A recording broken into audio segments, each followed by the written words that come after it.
तूने घर में झाड़ू लगाते हुए झाड़ू का अपमान किया है। अब तुझे इस गलती का भयंकर पाप लगेगा। मित्रों, माता लक्ष्मी कहती हैं कि घर में रोज झाड़ू लगाने वाली औरतें अनजाने में कौन सा पाप कर बैठती हैं और कौन सी 3 तरह की झाड़ू भूल कर भी घर में नहीं रखनी चाहिए, वरना भयंकर गरीबी घर में कदम रख सकती है। घर में पड़ी एक साधारण सी झाड़ू भी आपके भाग्य को ऊपर उठा सकती है या फिर नीचे गिरा सकती है। शास्त्रों में झाड़ू को माता लक्ष्मी का रूप माना गया है। सही तरीके से इसका प्रयोग जीवन में समृद्धि ला सकता है, लेकिन छोटी सी गलती वही झाड़ू कंगाली का कारण बन सकती है।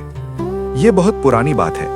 एक नगर में एक अत्यंत धनवान सेठ अपनी धर्मपरायण पत्नी के साथ रहता था। सेठ भगवान श्री विष्णु का अनन्य भक्त था। वह प्रतिदिन प्रातः उठकर तुलसी माता को जल चढ़ाता और विधि विधान से पूजा करता।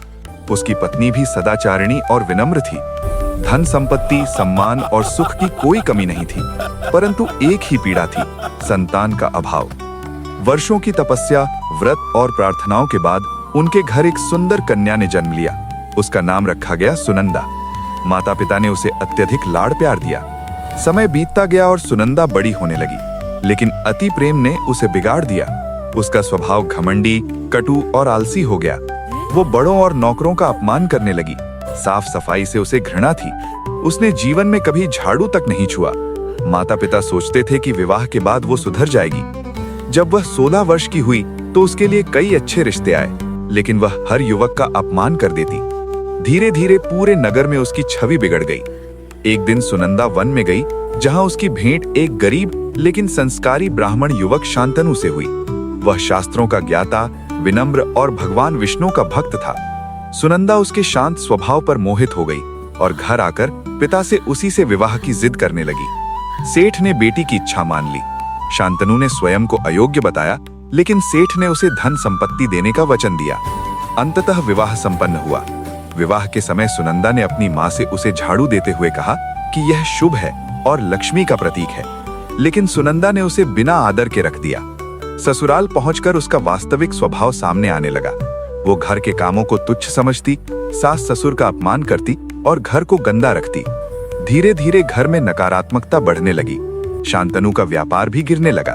एक दिन झगड़े के दौरान सुनंदा ने अपनी सास को पुराने झाड़ू के लिए अपमानित किया और उसे घर से निकाल दिया। इसके बाद घर में अन्न की कमी होने लगी। वह कितना भी भोजन बनाती, स्वयं भूखी रह जाती। झाड़ू का वह अपमान करती, कभी पैर से, कभी उल्टा रखती, कभी सूर्यास्त के बाद झाड़ू लगाती। शास्त्रों के अनुसार यह लक्ष्मी के अपमान के समान है। धीरे धीरे धन समाप्त होने लगा। शांतनु भी सब कुछ छोड़कर चला गया। सुनंदा अकेली, दरिद्र और पश्चाताप में डूब गई। एक साधु प्रतिदिन उसके घर के सामने आकर प्रणाम करता था। एक दिन सुनंदा ने कारण पूछा। साधु ने कहा, मैं तुम्हारे घर में विराजमान अलक्ष्मी को प्रणाम करता हूँ। तुम्हारे घमंड, गंदगी और झाड़ू के अपमान ने लक्ष्मी को भगा दिया है। तभी सुनंदा समझ गई कि वो साधु स्वयं भगवान विष्णु है। उसने रो रो कर क्षमा मांगी। भगवान ने झाड़ू का महत्व समझाया। झाड़ू लक्ष्मी का प्रतीक है। प्लास्टिक की झाड़ू त्याज्य है। सीकों की झाड़ू शुभ है। झाड़ू को दक्षिण पश्चिम दिशा में रखना चाहिए। सूर्यास्त के बाद झाड़ू नहीं लगानी चाहिए। टूटी झाड़ू शनिवार को सम्मान पूर्वक त्यागनी चाहिए। झाड़ू को पैर से नहीं छूना चाहिए। इसके बाद भगवान ने अन्नपूर्णा माता का महत्व बताया। भोजन बनाने से पहले उनका स्मरण, एक रोटी गाय, कुत्ते, कौवे के लिए निकालना, रसोई की स्वच्छता, ये सब आवश्यक है। सुनंदा ने पश्चाताप किया, सास ससुर से क्षमा मांगी और नए जीवन की शुरुआत की। अब वह झाड़ू का सम्मान करने लगी, स्वच्छता अपनाई और अन्नपूर्णा की पूजा की। घर में फिर से सुख, शांति और समृद्धि लौट आई। इस कथा से यही शिक्षा मिलती है कि गंदगी, घमंड और कटु वाणी अलक्ष्मी को बुलाती है, जबकि स्वच्छता, विनम्रता और श्रद्धा से लक्ष्मी का वास होता है।